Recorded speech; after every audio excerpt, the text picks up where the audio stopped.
Bismillahirrahmanirrahim. Assalamualaikum warahmatullahi wabarakatuh. Alhamdulillah, wassalatu wassalamu ala rasulillah wa ala alihi wa sahbihi wa man wala. Asyhadu an la ilaha illallah wahdahu la syarika lah, wa asyhadu anna Muhammadan abduhu wa rasuluh. Qala Allah Ta'ala, ya ayyuhalladzina amanu taqullaha haqqa tuqatih wa la tamutunna illa wa antum muslimun. Amma ba'd. Saudara-saudaraku sekalian yang saya hormati dan yang saya muliakan, pertama, segala puji hanya milik Allah Rabbal Alamin. Salawat serta salam senantiasa tercurah kepada junjungan Nabi besar kita Muhammad sallallahu alaihi wasallam. Saudara-saudaraku sekalian yang saya muliakan,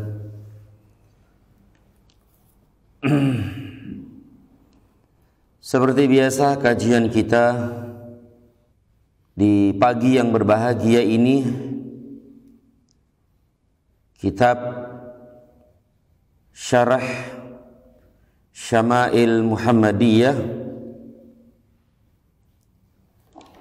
yaitu tentang sifat fisik Rasul sallallahu alaihi wasallam, sifat kesempurnaan fisik Rasul sallallahu alaihi wasallam. Pada pertemuan yang lalu telah kita mulai, ya, kalau tidak salah baru muqaddimah bab 8, yaitu pakaian Rasulullah sallallahu alaihi wasallam.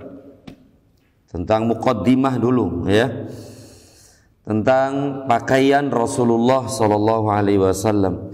Seperti apa sih pakaian Rasul itu, kan? Bentuknya seperti apa? Pakaian apa yang paling beliau sukai, begitu. Tetapi intinya akhi fillah bahwa masalah pakaian ini ya luas, ya, tidak terikat dengan pakaian tertentu, tidak. Yang paling bagus dan itu adalah sunnah adalah pakaian yang sesuai dengan adat dan kebiasaan di masyarakat itu, dengan syarat tidak menyelisihi syariat. Sudah itulah yang paling bagus, itulah yang paling sunnah, dan itulah yang sunnahnya. Makanya nanti kita disebutkan dalam hadis-hadis nanti, Nabi terkadang pakai ini. Kenapa beliau pakai ini? Ya karena urufnya, kebiasaan dan adat masyarakat waktu itu ya seperti itu. Maka beliau menyesuaikan yang berlaku di masyarakat waktu itu, ya. Berarti ini menunjukkan masalah pakaian ya masalah yang luas, begitu, ya. Monggo silakan pakai apa saja, ini warnanya ini, bentuknya ini, enggak masalah. Tapi yang paling penting di sini tidak menyelisihi syariat. Dan ini sudah kita bahas pada pertemuan yang lalu, ya. Belum masuk ke pembacaan hadis, baru muqaddimah, ya. Iya, Pak, ya. Baru muqaddimah, dan alhamdulillah itu sudah cukup insyaallah. Dan kita baca hadis-hadis yang dibawakan oleh penulis rahimahullahu taala dan athar-athar dari para sahabat radhiyallahu taala anhum. Hadis nomor berapa itu? 54. Qala al-muallif rahimahullahu taala, haddatsana Muhammad bin Humaid Ar-Razi qala haddatsana al-Fadl bin Musa wa Abu Tumailah wa Zaid bin Hubab an Abdul Mu'min bin Khalid an Abdullah bin Buraidah an Ummi Salamah, dari Ummi Salamah, qalat, dia berkata, kana ahabba thiyabi ila Rasulillah sallallahu alaihi wasallam al-qamisu. Kata Ummu Salamah, siapa Ummu Salamah? Ya, istri beliau sallallahu alaihi wasallam. Dia berkata, pakaian yang paling disukai Rasul, pakaian yang paling disenangi oleh Rasul sallallahu alaihi wasallam adalah al-qamisu, gamis. Gamis itu kayak apa, Pak? Gamis. Ya gamis itu ya. Itulah pakaian yang paling disenangi, disukai oleh Rasul sallallahu alaihi wasallam. Karena gamis itu enak, praktis, simple, gampang dipakai, cepat dipakai, dan untuk bergerak itu juga enak gitu kan, lemes. Kalau sarung ya Pak, ya sama ya, maksudnya ya kebiasaan waktu itu seperti itu, di samping gampang, mudah, cepat, cekat. Itu memang urufnya waktu itu ya seperti itu ya. Jadi pakaian yang paling disenangi oleh Rasul sallallahu alaihi wasallam adalah gamis. Makanya di sini penjabar kitab ini hafizahullahu taala berkata, yang artinya gamis adalah jubah yang sudah dikenal, yaitu pakaian yang memiliki dua lengan yang menutupi lengan tangan dan lubang leher yang bisa dimasuki leher. Ada yang menafsirkan mengapa Nabi SAW menyukai gamis. Ini alasan sebagian ulama menafsirkan begitu ya. Sebabnya gamis mudah dipakai, mudah dilepas, enak dipakai untuk bergerak. Hal ini berbeda dengan sebagian pakaian-pakaian yang apabila dikenakan, maka pada saat bergerak harus dipegangi seperti sarung. Ya. Di samping memang itulah kebiasaan di masyarakat waktu itu, gamis. Nah, ini sebagian ulama menafsirkan seperti itu. Kenapa beliau suka? Gampang, mudah memakainya, melepasnya, mudah untuk bergerak dan seterusnya ya. Tetapi yang paling pas atau yang paling cocok adalah waktu itu Nabi SAW pakai itu karena uruf dan kebiasaan, adat kebiasaan di masyarakat ya seperti itu ya. Kemudian kita lanjutkan hadis nomor 55. Haddatsana Ali bin Hujr qala haddatsana al-Fadl bin Musa an Abdul Mu'min bin Khalid an Abdullah bin Buraidah an Ummi Salamah. Sama ini dari Ummu Salamah, qalat, dia berkata, kana ahabba thiyabi ila Rasulillah sallallahu alaihi wasallam al-qamis. Kata Ummu Salamah, pakaian yang paling disukai, yang paling disenangi Rasul adalah gamis. Lafadznya sama, tapi dari sisi sanad sedikit berbeda. Ya. Baik, nomor 56. Haddatsana Ziyad bin Ayyub al-Baghdadi qala haddatsana Abu Tumailah an Abdul Mu'min bin Khalid Ana Abdullah bin Buraidah an ummihi an ummi Salamah, dari Ummu Salamah lagi ini. Qalat, dia berkata, kana ahabba thiyabi ila Rasulillah sallallahu alaihi wasallam yalbasuhul qamis. Pakaian yang paling disenangi, disukai oleh Rasul sallallahu alaihi wasallam adalah gamis. 3 riwayat yang teksnya sama, tapi berbeda apa? Sanadnya, an berbeda. Qala, beliau berkata rahimahullah, begitulah Ziyad bin Ayyub meriwayatkan dalam hadisnya dari Abdullah bin Buraidah, dari ibunya, dari Ummu Salamah, dan begitulah diriwayatkan oleh lebih dari 1 orang dari Tumailah, seperti halnya riwayat Ziyad bin Ayyub. Dan Abu Tumailah menambahkan ini, yaitu dari ibunya, dan itulah riwayat yang paling sahih. Baik, kita lanjutkan hadis nomor 57. Hadisnya cukup banyak ini tentang pakaian Rasul sallallahu alaihi wasallam ini.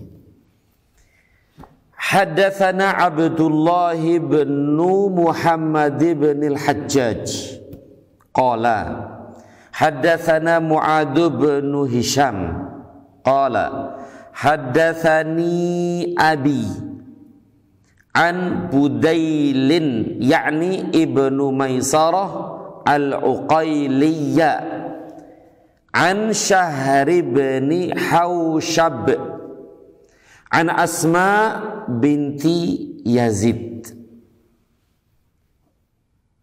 Hadis ini sampai kepada Asma binti Yazid. Qalat, dia berkata, kana kummu qamisi Rasulillah sallallahu alaihi wasallam ila rusugh. Nah ini kana kummu, lengan baju Rasul sallallahu alaihi wasallam.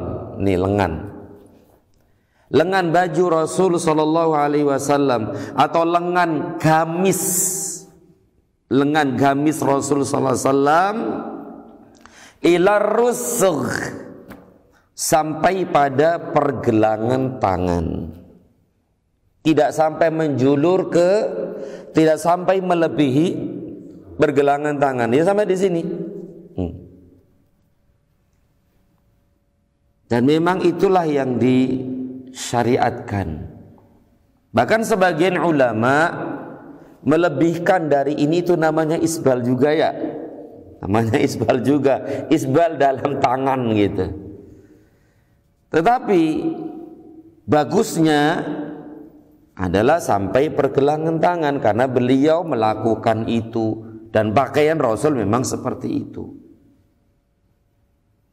Masya Allah, jadi kita membayangkan ya pakaian Rasul seperti itu. Masya Allah ya, tentu dengan penuh kesederhanaannya, dan kesederhanaan beliau ya jauh banget dari kesederhanaan kita. Sesederhana kita itu tetap beliau lebih sederhana dalam masalah makanan, pakaian, tempat tinggal, dan seterusnya. Karena beliau adalah orang yang paling zuhud. Jadi lengan gamis Rasul sallallahu alaihi wasallam adalah sampai pergelangan tangan. Dan tidak lebih dari itu, Karena kalau lebih dari itu ada sedikit bagaimana begitu ya. Ya seperti itu. Taib. Kita lanjutkan nomor 59, hadis nomor 59. Haddatsana Abu Ammarin Al-Husain bin Huraits qala haddatsana Abu Nuaim qala haddatsana Zuhair an Urwa bin Abdullah bin Qushair an Muawiyah bin Qurrah an abihi qala ataitu Rasulullah sallallahu alaihi wasallam fi rahatin min Muzainata linubayi'ahu. Dari Muawiyah bin Qurrah, dari ayahnya, ia berkata, aku pernah berkunjung kepada Rasul sallallahu alaihi wasallam bersama serombongan dari Muzainah untuk berbaiat kepada beliau sallallahu alaihi wasallam. Wa inna qamisahu lamutlaqun. Wa inna qamisahu lamutlaqun. Sesungguhnya gamis beliau adalah mutlak. Atau ia mengatakan zirruhu qamisihi mutlak. Atau ia mengatakan kancing gamisnya mutlak. Nanti akan dijelaskan oleh penjabar kitab ini rahimahullah, hafizahullah. Ia berkata, fa adkhaltu yadi fi jaybi qamisihi famasastul khatam. Aku memasukkan tanganku ke dalam lubang gamisnya dan aku pun menyentuh cincin kenabian. Aku memasukkan tanganku ke dalam lubang gamisnya dan aku pun menyentuh cincin kenabian. Tentang cincin kenabian itu sudah dibahas di awal-awal bab. Ya, betul Pak ya? Nah, kita sedikit membaca penjelasan penjabar kitab ini hafizahullah. Beliau berkata, perkataan Qurra bersama serombongan dari Muzainah untuk berbaiat kepada beliau, artinya serombongan di sini adalah rombongan orang yang terdiri dari 3 sampai 10 orang. Rohat itu jumlah 3 sampai 10. Berarti rombongan yang akan berbaiat kepada Nabi SAW itu antara 3 sampai 10. Baik. Kemudian perkataan Qurrah, sesungguhnya gamisnya adalah mutlak, atau ia mengatakan kancing gamisnya mutlak. Maksudnya apa di sini? Maksudnya kancing gamisnya tidak dikancingkan. Berarti waktu itu beliau membuka kancingnya, terbuka ini. Berarti gamis beliau ya pakai kancing sebagaimana yang kita pakai ini, kayak kancing. Nah waktu itu pakaiannya mutlak. Mutlak itu tadi kata penjabar kitab ini hafizahullah, terbuka kancingnya. Di sini ada pelajaran penting. Bukan berarti membuka kancing itu sunnah, tidak. Bukan berarti membuka kancing itu sunnah, bukan. Tapi kenapa beliau waktu itu membuka kancing? Mungkin waktu itu beliau memang sedang ya lagi buka aja, kancingnya lagi dibuka saja gitu. Mungkin waktu itu gerah atau panas, kemudian beliau buka. Bukan berarti membuka kancing itu sunnah, bukan. Maka dijelaskan oleh penjabar kitab ini tentang apakah membuka kancing baju gamis itu sunnah, dengan berdalil waktu itu beliau gamisnya adalah mutlak tadi itu. Maka di sini disebutkan pelajaran penting di sini. Mengancingkan kancing baju itu adalah kondisi aslinya. Berarti pada asalnya beliau apa namanya? Mengancingi bajunya pada asalnya dan kebiasaannya seperti itu. Apabila ada keperluan untuk membukanya, maka boleh dibuka. Misalnya sempit kayak gini nih, sempit misalnya, ya dibuka, boleh, monggo. Ya. Sedangkan kebiasaan sebagian orang yang menganggap sunnah membukanya, maka hal ini tidak didasarkan pada dalil yang jelas tentang pensyariatannya. Masya Allah, ada sebagian orang, sebagian kaum muslimin yang berpendapat membuka kancing itu sunnah, baik itu satu atau dua, pokoknya dibukalah salah satunya itu sunnah. Sebagian kaum muslimin berkeyakinan seperti itu. Kata beliau tentang masalah itu, ya, bahwa ini tidak didasarkan pada dalil yang jelas tentang pensyariatannya. Ya, tidak ada dalil yang menunjukkan sunnahnya itu gitu loh sebenarnya. Ada deh buka nih, kayak baju kita nih, baju yang ada kerahnya itu kan kalau dipakai gini kan nggak enak ya, sempit Pak ya. Ya dibuka, kenapa dibuka? Ya sempit saja, atau gerah misalnya. Atau mungkin kalau sempit kan gerakannya nggak enak kan gitu, geraknya nggak enak. Atau mungkin tadi itu panas, maka itu diperbolehkan saja, tapi bukan sebuah sunnah. Begitu kata beliau, seperti itu, hafizahullah.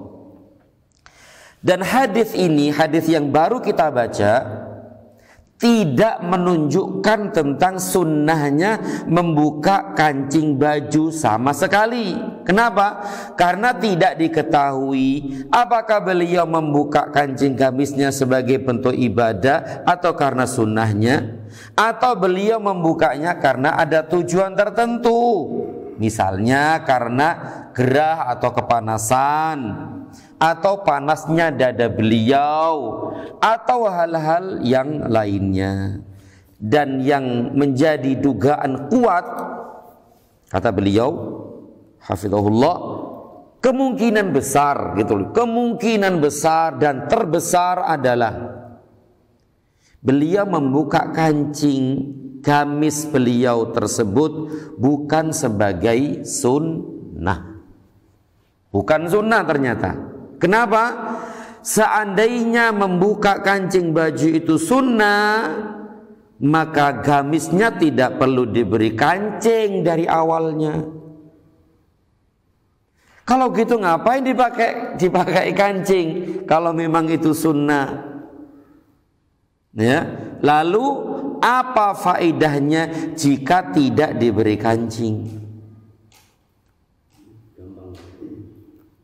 Nah ini, jadi intinya bukan sunnah, buka kancing baju itu bukan sunnah. Tapi boleh saja jalan membuka itu karena ini, karena itu, karena kebutuhan dan keperluan. Atau baru tahu ya mungkin ya, ada sebagian kaum muslimin yang beranggapan membuka kancing itu sunnah. Ada itu akhi, ada. Dan berdalil dengan hadis ini. Berdalil dengan hadis ini. Masya Allah ya. Begitu, wallahu a'lam. Kemudian di sini perkataan, kita lanjutkan penjelasan penjabar kitab ini hafizahullah. Perkataannya, aku memasukkan tanganku ke dalam lubang. Ya, kata Qurrah tadi itu, atau dari ayahnya, aku memasukkan tanganku ke dalam lubang gamisnya dan aku pun menyentuh cincin kenabian. Maksudnya apa di sini? Qurrah memasukkan tangannya ke dalam lubang leher gamis Nabi sallallahu alaihi wasallam. Yang kebuka tadi loh. Berarti kan kebuka lebar tuh. masukkan tangannya ke dalam situ, ya. Ya Allah menunjukkan ketawaduan beliau, Pak, ya. Ketawaduan beliau sallallahu alaihi wasallam mempersilakan sahabat untuk melakukan itu. Ya. Mungkin salah satunya adalah Qurra ini memastikan atau ingin tahu sih bagaimana cincin kenabian beliau itu seperti apa. Dan Nabi membiarkan dan tidak melarangnya. Ya, ketawaduan beliau sallallahu alaihi wasallam, ya. Jadi saya ulangi, Qurrah memasukkan tangannya ke dalam lubang leher gamis Nabi sallallahu alaihi wasallam, yaitu tempat memasukkan kepala pada gamis. Berarti di sini tadi. Dan penjelasan tentang cincin kenabian ini sudah dijelaskan sebelumnya pada bab khusus tentangnya, yaitu tentang cincin kenabian, ya, cincin kenabian beliau sallallahu alaihi wasallam. Tapi insyaallah paham ya, akhi, ya. Kita teruskan dan kita lanjutkan. Hadis nomor 59. Haddatsana Abdu bin Humaidin qala haddatsana Muhammad bin al-Fadl qala haddatsana Hammad bin Salamah an Habib bin Syahid anil Hasan an Anas bin Malik, dari Anas bin Malik, anna Nabiyya sallallahu alaihi wasallam kharaja wa huwa yattaqi'u ala Usama bin Zaidin alaihi thawbun qitriyun qad tawashshaha bih fa shalla bihim. Dari Anas bin Malik radhiyallahu anhu bahwa Nabi sallallahu alaihi wasallam keluar dalam kondisi bersandar pada Usama bin Zaid. Beliau saat itu memakai jubah qitri. Qitri itu di sini disebutkan sejenis jubah dari negeri Yaman, qitri. Dan jubah Yaman itu biasanya bergaris-garis. Nah, khas jubah Yaman itu bergaris-garis. Kadang garis putih, putih hitam, atau putih merah, begitu. Bergaris-garis. Itu qitri. Dan beliau waktu itu sedang memakai baju itu gitu, ya, jubah qitri, yaitu jubah sejenis atau sejenis jubah dari negeri Yaman, itu bergaris-garis, qitri. Saya ulangi, bahwa Nabi SAW keluar dalam kondisi bersandar pada Usama bin Zaid. Ma'ruf siapa Usama ini. Beliau saat itu memakai jubah qitri yang telah beliau selimpangkan di kedua pundak beliau sallallahu alaihi wasallam. Kemudian beliau salat dengan jubah tersebut mengimami mereka. Berarti di antara pakaian yang beliau pakai itu jubah qitri tadi itu, yang bergaris-garis. Ya, berarti beliau pakai jubah, ya, karena waktu itu masyarakat pakai jubah, bahkan umumnya adalah pakai jubah. Wa qala Abdu Humaid, berkata Abd bin Humaid, Muhammad bin Al-Fadl mengatakan Yahya bin Ma'in bertanya kepadaku tentang hadis ini ketika pertama kali ia duduk belajar kepadaku. Ya Allah, ini satu hadis itu Masya Allah seperti mereka itu mendapatkan emas dan berlian ya. Begitu berharganya bagi mereka itu para ulama sebuah hadis. Di samping dulu memang berat untuk mencari sebuah hadis itu, jalan sono jalan sini kan gitu Pak ya, dari negeri satu ke negeri yang lain.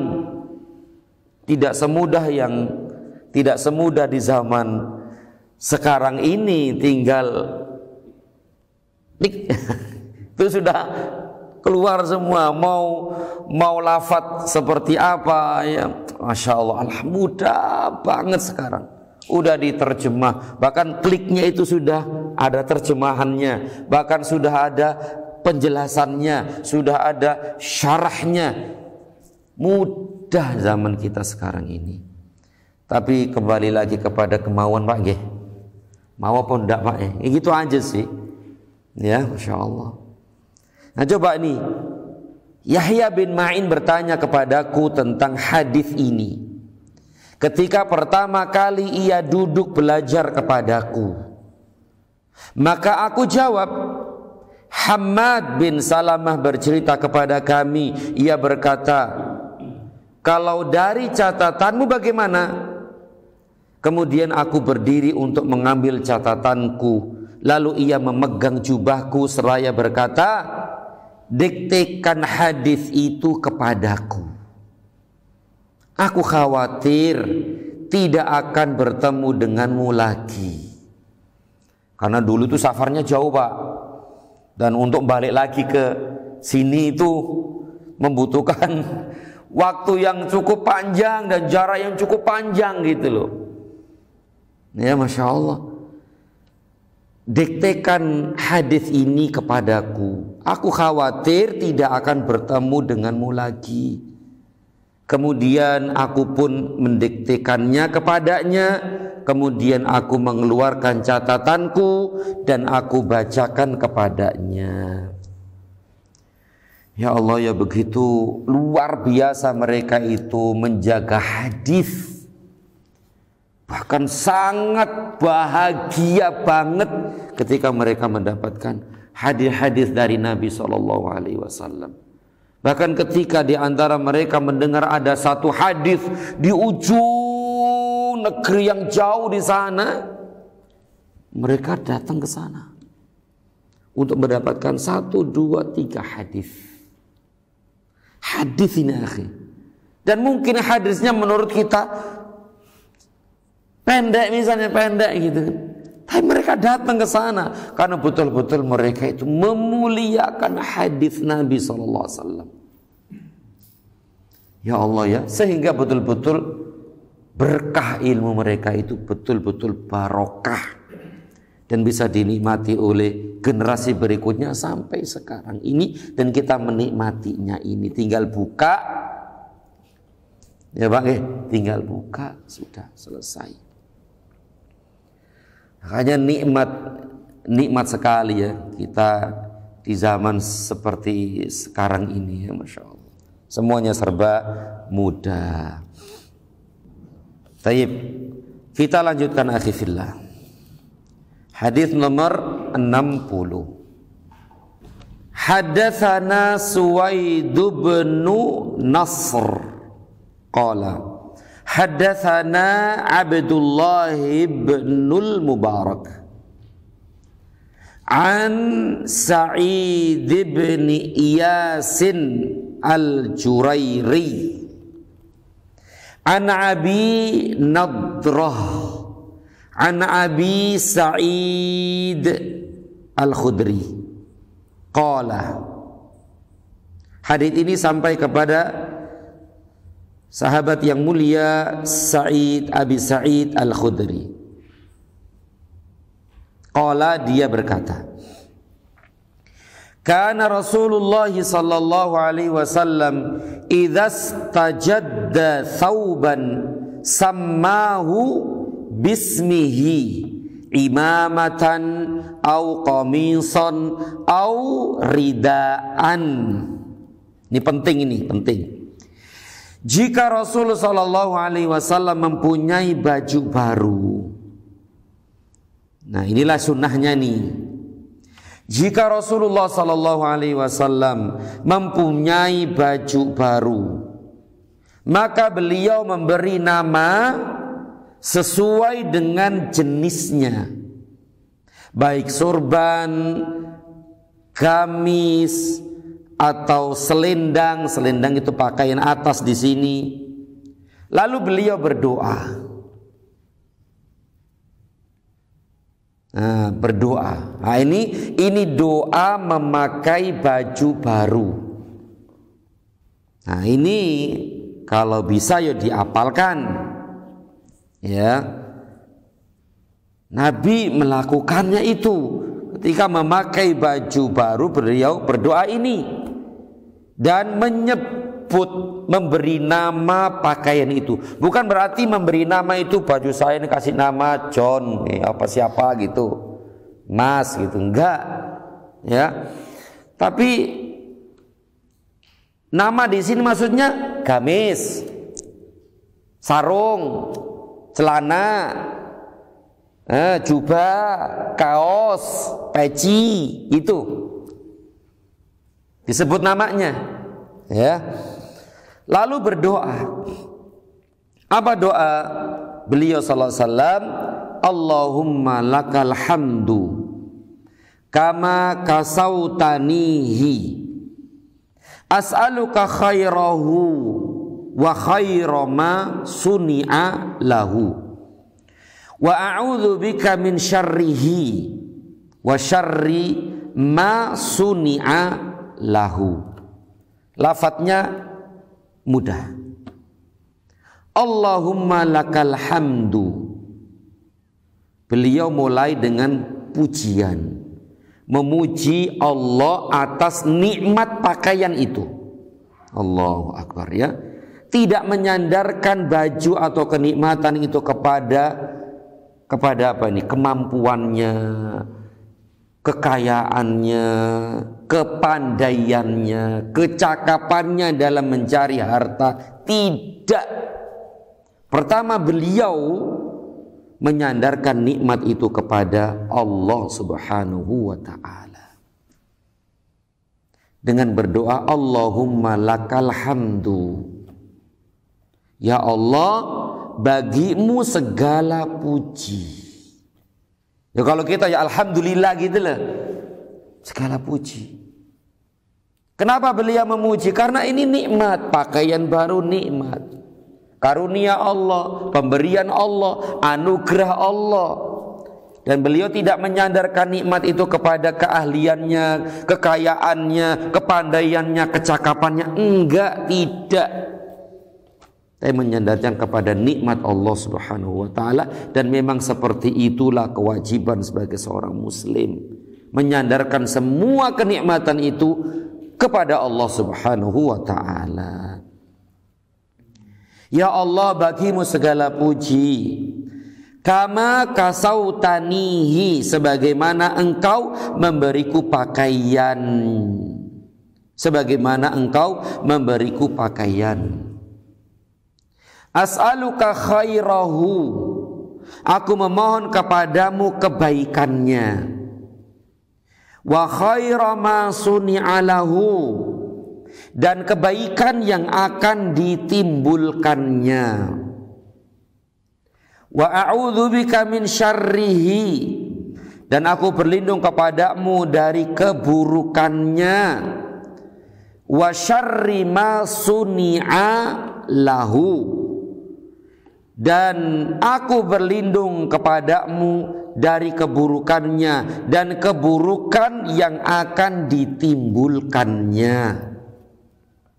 Mengharapkan kebaikan dari pakaian tersebut adalah pakaian itu bisa menutupi anggota badan, bisa menutupi aurat, bisa dijadikan zina atau perhiasan, tidak isbal, ya, tidak menyelisihi syariat. Itu baik semuanya, untuk menahan panas, untuk menahan dingin.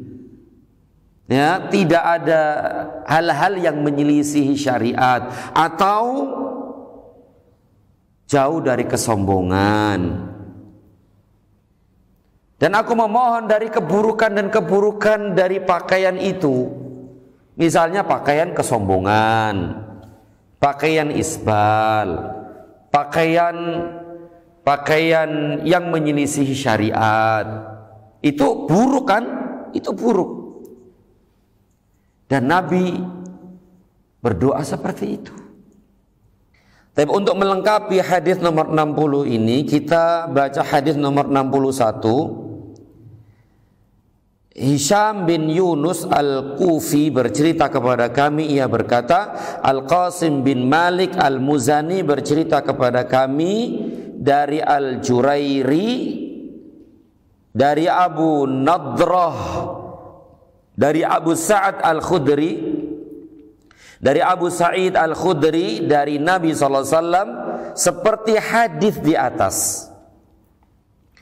Yaitu ketika Nabi SAW akan memakai baju baru, beliau menyebut namanya. Menyebut namanya berarti menyebut kamis, pakaian ini, begitu. Kemudian berdoa sebagaimana yang telah kita sebutkan tadi. Tapi yang dimaksud dengan menyebut nama tadi, memberi nama pakaian, di sini dijelaskan oleh penjabar kitab ini hafizahullah tentang doanya begini. Halaman 131 itu.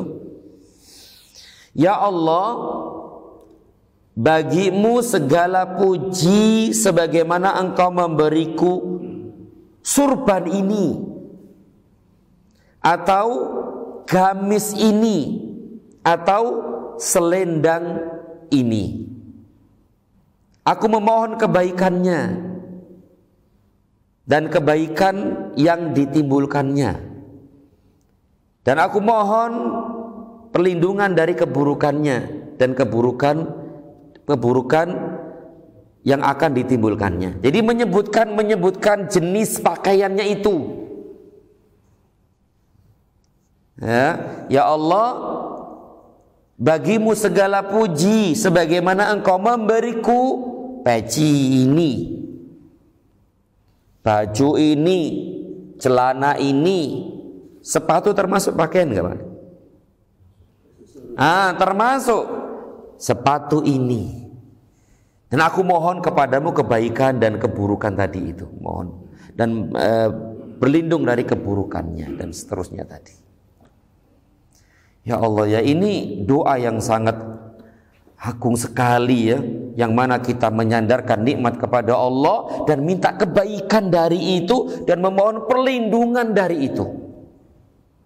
Karena ada pakaian-pakaian yang membuat kita itu menjadi buruk. Kenapa? Karena pakaian kita gunakan untuk kesombongan, untuk ya salam begitu ya, untuk dipuji orang, untuk ini dan itu. Atau tadi isbal, atau ya intinya menyelisih syariat lah gitu, sebagaimana telah kita bahas di muqaddimah bab ini di pertemuan yang lalu.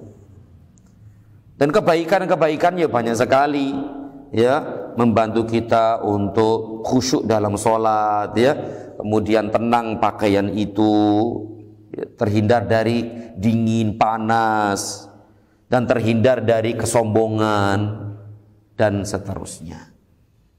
Masya Allah ya. Dan di sini akhifillah, penjabar kitab ini menjelaskannya dengan cukup panjang ya, sampai 1 atau 2 lembar ini, 1 atau 2, 3 lembar atau 4 halaman tentang kandungan doa ini. Yang intinya tadi seperti itu ya. Kita baca apa yang disampaikan oleh penjabar kitab ini. Beliau memulai dengan memuji Allah terlebih dahulu atas nikmat tersebut.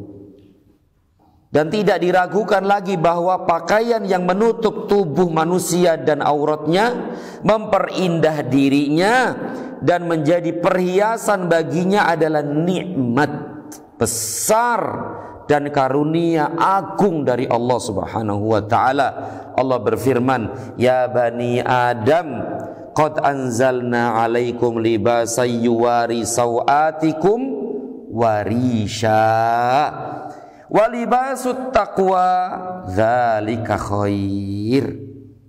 Wahai anak cucu Adam, sesungguhnya kami telah menurunkan kepada kalian pakaian untuk menutup aurat kalian dan pakaian indah untuk perhiasan. Jadi pakaian tidak hanya untuk menutup aurat saja, bahkan untuk berhias, mempercantik diri, itu boleh. Asal jangan ada kesombongan, itu yang paling penting. Biar indah, biar yang ditamu itu seneng, biar yang ngelihat itu seneng. Ya, alhamdulillah. Beda kan ya kalau yang datang itu, masya Allah, beda gitu ya, masya Allah. Maka nggak apa-apa kita pakai baju bagus, nggak masalah. Memperindah kok, mempercantik diri nggak apa-apa. Tapi yang paling penting jauhi kesombongan. Ya, bahkan Allah katakan tadi yang artinya dan pakaian indah untuk perhiasan dan pakaian takwa itulah yang paling baik. Ya, pakaian takwa itulah yang paling baik. Kata penjabar kitab ini, hafizahullah, oleh sebab itu, jika seseorang mendapat baju baru, maka seharusnya ia juga mengingat zat yang memberi nikmat dan memujinya. Allahumma lakal hamdu. Mayoritas manusia ketika mendapat baju baru maka ia beralih ke jalan yang lain, sehingga Anda akan mendapati pikirannya teralihkan dari memuji menuju misalnya kepada kepandaiannya dalam memperoleh baju atau kehebatannya dalam memilihnya atau kemahiran membuatnya atau yang sejenisnya yang menyibukkannya, dan fikirannya dari memuji zat yang memberi nikmat dan memberi karunia. Sandarkan nikmat itu kepada Allah dengan cara memujinya dan menyanjungnya.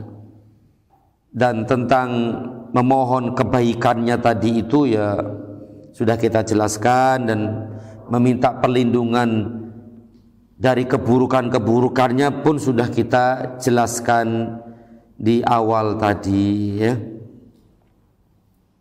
Di antara keburukan-keburukannya adalah dengan tujuan ketenaran, menyombongkan diri, pakaiannya terdapat gambar-gambar yang diharamkan, atau pakaiannya sempit sehingga mencetak bentuk tubuhnya, atau pakaian bawahnya menjulur sampai di bawah mata kaki. Itu termasuk keburukan-keburukan dari pakaian. Kalau kebaikannya adalah menutupi badan, memperindah, melindungi tubuh dari dingin, ya, dan seterusnya. Itu kebaikan-kebaikannya. Masya Allah ya.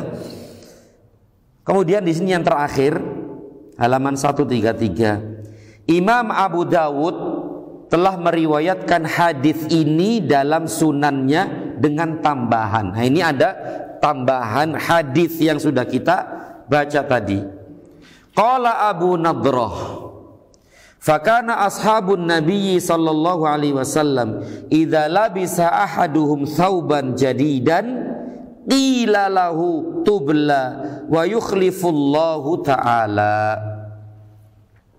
Kebiasaan para sahabat ini menunjukkan akan bersihnya hati-hati mereka dari hasad, dengki, iri, sombong, ujub. Kebiasaan para sahabat Nabi sallallahu alaihi wasallam, jika salah seorang di antara mereka mengenakan jubah atau baju baru, maka yang lain mendoakannya, saling mendoakan. Apa doanya? engkau membuatnya usang dan semoga Allah menggantinya. Tubla wa yukhlifullahu ta'ala. Tubla itu usang. Usang itu ya kusut, udah rusak lah begitu. Dan semoga Allah menggantinya. Maksudnya doa ini apa sih? Kok kelihatannya nggak enak ya? Tapi enggak, sebenarnya bagus banget. Maksudnya adalah engkau membuatnya usang. Maksud dari engkau membuatnya usang dan semoga Allah menggantinya, maksudnya adalah semoga engkau selalu dalam keadaan panjang umur, sehat dan afiat, dan mengenakan pakaian tersebut sampai pakaian itu usang. Kemudian Allah akan memberimu ganti pakaian yang lain ketika pakaian tersebut sudah usang. Berarti pakaian itu enak dipakai, nyaman dipakai, bagus, umurnya panjang, yang pakai juga sehat walafiat. Saking lamanya, awetnya pakaian itu sampai usang, dan semoga Allah berikan ganti yang lainnya. Ya Allah, enak Pak ya doa kayak ini Pak ya. Istilahnya mudah-mudahan pakaianmu itu awet, dan yang pakai awet juga sehat walafiat, dan semoga Allah kalau itu usang Allah ganti. Di samping mendoakan keberkahan barakallahu fiik atau masya Allah tabarakallah. Ya Allah ya. Doa ini mengandung harapan agar ia hidup tentrem dan nyaman. Karena pakaian tersebut hanya akan usang setelah dipakai dalam waktu yang lama. Berarti kan orangnya sehat, pakaiannya awet, sampai lecek, sampai sobek-sobek, sudah nggak layak lagi dipakai. Semoga Allah beri gantinya. Begitu indah kehidupan para sahabat radhiyallahu ta'ala anhum ajmain, yang mereka jauh dari hasad, iri dan dengki. Orang yang ada di hatinya dengki, hasad, mungkin gak sih doain? Gak mungkin. Gak mungkin. Namanya iri kok ngapain doain? Pinginnya celoko kok malah doain kebaikan? Gak mungkin. Nah, ini gambaran bagaimana hati-hati para sahabat.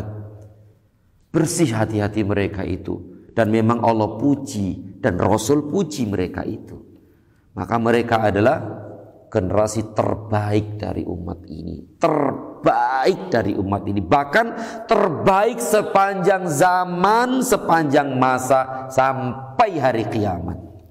Di antaranya adalah kebersihan hati-hati mereka. Masya Allah. Maka kita juga dianjurkan untuk ya mendoakan saudara kita yang mengenakan pakaian baru, minimal Masya Allah tabarakallah, pakai baju baru ya. Semoga Allah berkahi, semoga awet, semoga yang pakai juga sehat walafiat, dan semoga Allah kalau ini udah rusak, mudah-mudahan Allah ganti yang lain. Orang yang kita doain kayak gitu gimana Pak? Rasanya piye Pak? Ya Allah Pak, seneng banget.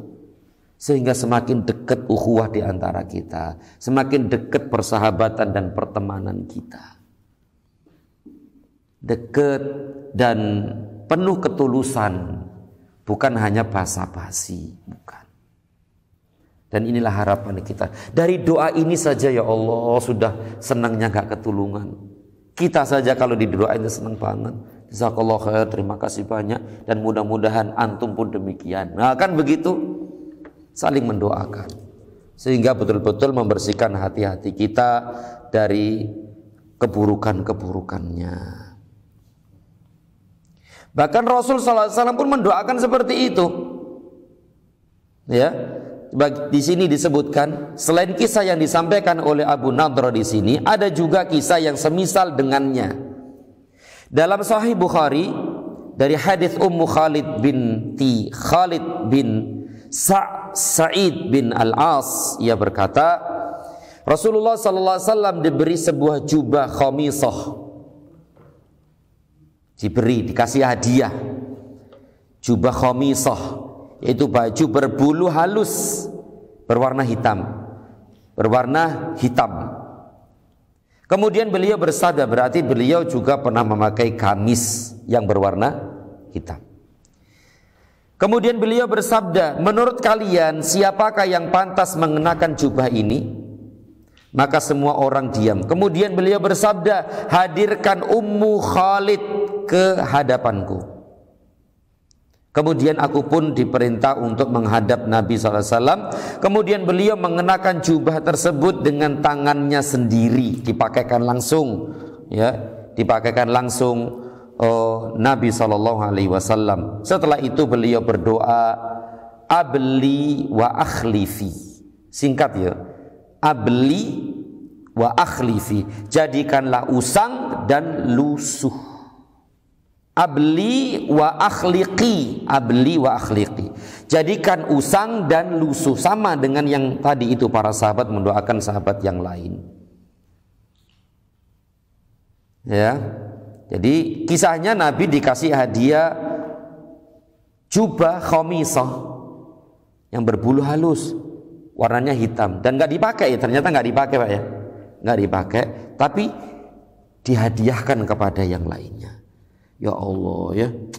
Padahal ini bagus banget jubah ini, bagus banget. Tapi subhanallah, beliau hadiahkan kepada yang lain. Ternyata dihadiahkan kepada ini Ummu Khalid, ya, Masya Allah. Dan Nabi langsung memakaikannya dan mendoakannya. Abli wa akhliqi, jadikan usang dan lusuh. Ya Allah, jadikanlah dia usang dan lusuh, begitu maksudnya. Yaitu enak dipakai, nyaman, pas, awet, yang pakai juga sehat walafiat. Nah, begitu. Dan berarti ini sudah ma'ruf di kalangan para sahabat tentang doa-doa seperti ini. Dan sekali lagi akhi, ini menunjukkan begitu sayang, saling sayang, menyayangi, kasih mengasihi di antara mereka, dan tidak ada hasad dalam hati-hati mereka, sehingga betul-betul Allah Subhanahu wa taala memuji mereka, menyanjung mereka, bahkan Nabi sallallahu alaihi wasallam pun demikian. Wallahu a'lam bissawab. Mungkin sampai di sini dulu apa yang dapat disampaikan. Semoga yang sedikit ini bermanfaat, dan masih banyak hadisnya ini. Ada beberapa hadis yang belum kita baca. InsyaAllah di pertemuan yang akan datang, InsyaAllah ta'ala. Sampai di sini, semoga bermanfaat. Lebih kurang mohon maaf. Dan semoga Allah Subhanahu wa ta'ala selalu memberikan hidayah dan taufiknya kepada kita sekalian, untuk bisa selalu beribadah kepada Allah Subhanahu wa taala dan mendekatkan diri kepadanya dan beramal saleh untuknya, ikhlas karenanya sampai akhir hayat kita. Amin ya rabbal alamin. Wa sallallahu ala Muhammad wa ala alihi wa sahbihi wa sallam. Subhanakallahumma wa bihamdika asyhadu an la ilaha illa anta astaghfiruka wa atubu ilaik. Wassalamualaikum warahmatullahi wabarakatuh.